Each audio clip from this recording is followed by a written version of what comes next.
Essa edição especial do Jornal da Globo começa juntando os elementos que talvez nos permitam entender com as informações que dispomos neste momento o que teria causado o acidente. Imagens que chegaram há pouco por redes sociais dão conta do ponto de impacto inicial do avião que trazia o time da Chapecoense nos morros perto de Medellín.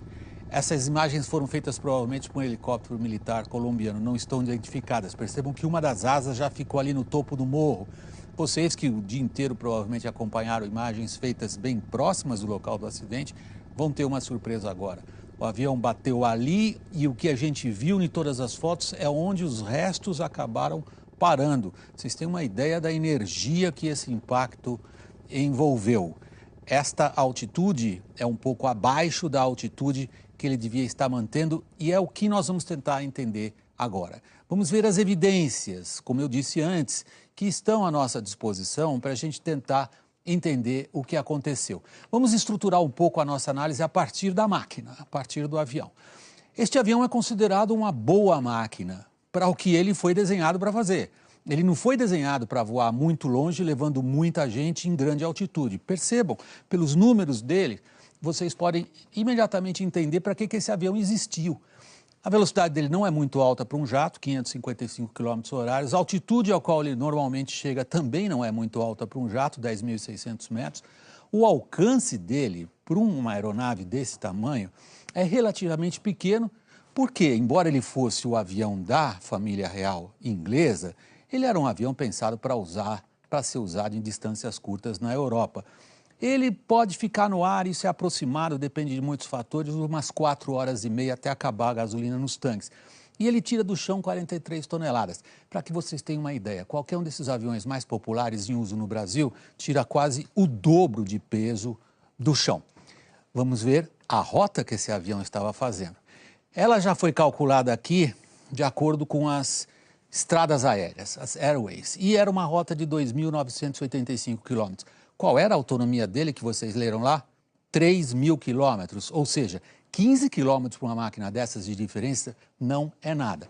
Este número é importante porque ele existe, não é especulação. O tempo no ar aproximado que um avião desses fica é em torno de 4 horas e meia. Quando ele chegou próximo a Medellín, ele já tinha voado 4 horas e 15 minutos. 15 minutos de reserva de combustível é bem pouco. Qualquer piloto vai dar razão quando ouve uma afirmação dessas. Vamos ver lá o que aconteceu em Medellín. Ele se aproximava de Medellín, mas não estava sozinho. Outros aviões também estavam se aproximando desse aeroporto.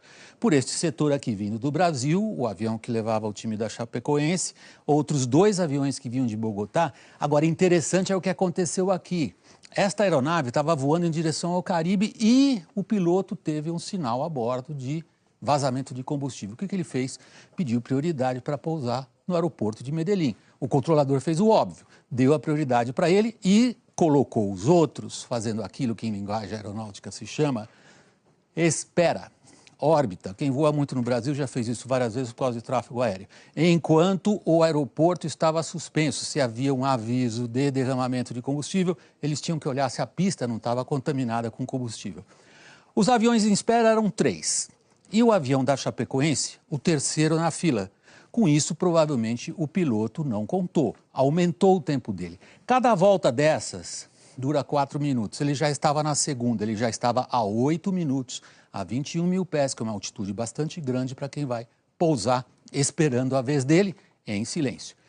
Notem, essa está à disposição na internet, quem gosta de aviação acompanha, é o site Flight Radar 24, que recebe os sinais do transponder e mostra o avião da Chapecoense fazendo as voltas, que são exatamente as voltas que vocês podem verificar aqui na carta de pouso, que é a carta que o piloto estava usando naquele momento.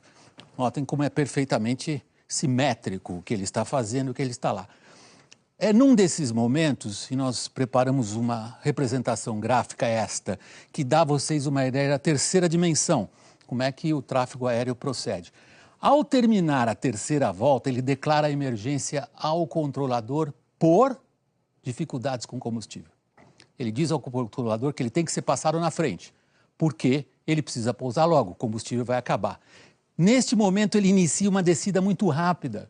Os outros 2 aviões acompanharam e reportaram, a gente ouviu esses áudios um pouco dos outros pilotos, dizendo que eles estavam assustados e com pressa. E é quando ele declara o que vocês ouviram no noticiário hoje, uma falha elétrica. Para os pilotos com os quais eu conversei e que já tiveram a oportunidade de pilotar esse avião, é óbvio que ele teria uma falha elétrica. Quando os motores param por falta de gasolina, para o gerador de energia elétrica, ele perde o painel. É quando este piloto deste avião começa a pedir para o controlador de Medellín, outros áudios que nós ouvimos também, por favor, nos ajudem a encontrar o caminho do aeroporto.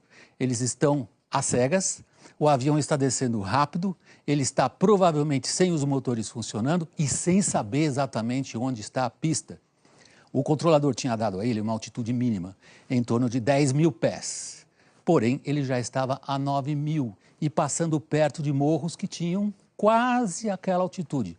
Uns 8.500 pés, desculpem eu não falar em metros, é porque na linguagem da aviação se fala sempre em pés, mas o que importa aí é a proporção. Ele estava muito baixo e aí vocês veem o resultado.